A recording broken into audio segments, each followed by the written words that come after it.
I just had a guy pull a gun on me. Because you swiped your knife and I have it on camera. You had a guy pull a gun on you? He's here now on his bike. Yeah, we're here. Yeah, there's plenty of witnesses. We're here. He just swiped his knife at my husband. I have it on film. Still there? Yep, he's still here. That happened on Tuesday at the intersection of Pine Lakes Parkway and Whirlaway Drive. According to the Flagler County Sheriff's Office, the woman's husband was riding a motorcycle when he was cut off by a pickup truck driver. The driver got out and pulled a knife. So to defend himself, the rider grabbed his gun, for which he had a concealed carry permit. No shots were fired. After an investigation, the driver was booked into jail without bond. The rider was not charged. This local news is a service of Flagler County's Toyota dealer, Beaver Toyota US 1 St. Augustine, here to wow you. Flagler County is getting 2 new fire trucks after the county commission votes to use reserve funding for the $1.24 million expenditure.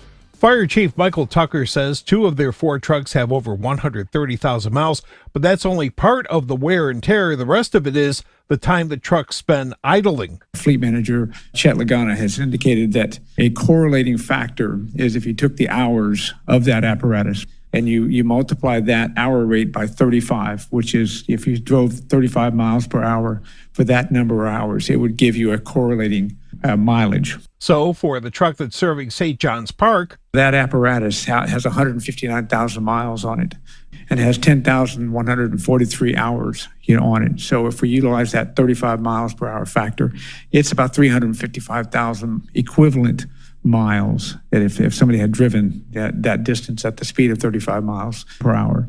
Councilman Andy Dance says using rainy day funds isn't his preferred way to buy the vehicles. I'm not thrilled with pulling 6.5% of our reserve for a couple fire trucks.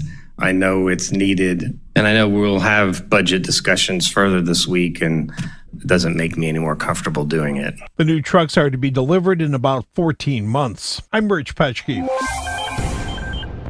The fallen heroes of the Flagler County Sheriff's Office received national recognition. Flagler County Sheriff Rick Staley and the Flagler County Sheriff's Office Honor Guard Motors Unit and dedicated family escorts accompanied the families of 2 of FCSO's fallen heroes during National Police Week ceremonies in Washington, D.C. over the weekend. The wife and daughter of Deputy Paul Luciano and the parents of Sergeant Frankie Seligo. More from Flagler County Sheriff Rick Staley. Deputy Luciano died in August last year after contracting COVID while working in the Sheriff Perry Hall inmate detention facility.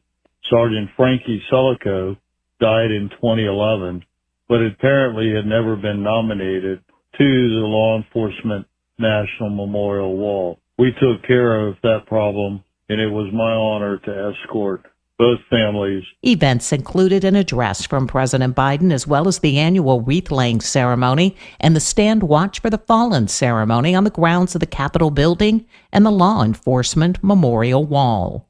For Flagler's Morning News, I'm Karen Johnson.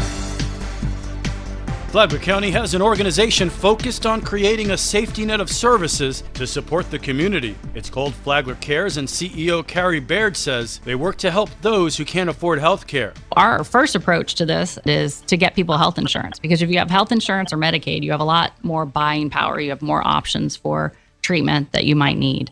And when that doesn't work, we try to navigate people to resources that they can get without health insurance.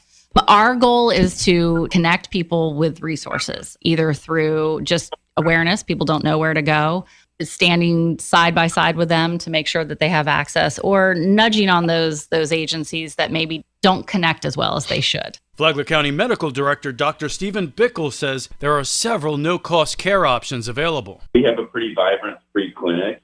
The county has a human services department for people who need specialist care that they can go and get vouchers. They go through the process. The health department has programs from prenatal to sexually transmitted diseases, an HIV clinic, a program for Hep C. We have a diabetic education program. Visit flaglercares.org to get more information. We want to know, what truck can we touch this weekend? Benny Cope with Palm Coast Public Works says it starts with first responders. Flagler County Fire Rescue and Palm Coast Fire Department is the gateway. Cope said Flagler County's helicopter fire flight, the pink fire engine, because girls and women want to know about emergency rescue work as well, and other fire engines will also participate in the weekend event. He said that the Sheriff's Department will be there too. The Sheriff's Office is actually bringing over 7 pieces of equipment, ranging from mobile command, the NRAP, 2 SWAT vehicles, the COP fingerprinting tent for children, the PAL tent, 2 cop vehicles, and their new boat. Cope said that children and maybe grown-ups are encouraged to get into the vehicles, push the buttons, blow the horns, and basically know what it's like to be inside the trucks. You can listen to the Flagler Voice on WNZF on Saturday mornings at 8:30 or anytime on the Flagler radio app. Tomorrow, the second annual Touch a Truck is more than just emergency vehicles. From the WNZF newsroom, I'm Deb Albertson. And now you're up to date on Flagler's Morning News. I'm Rich Carroll.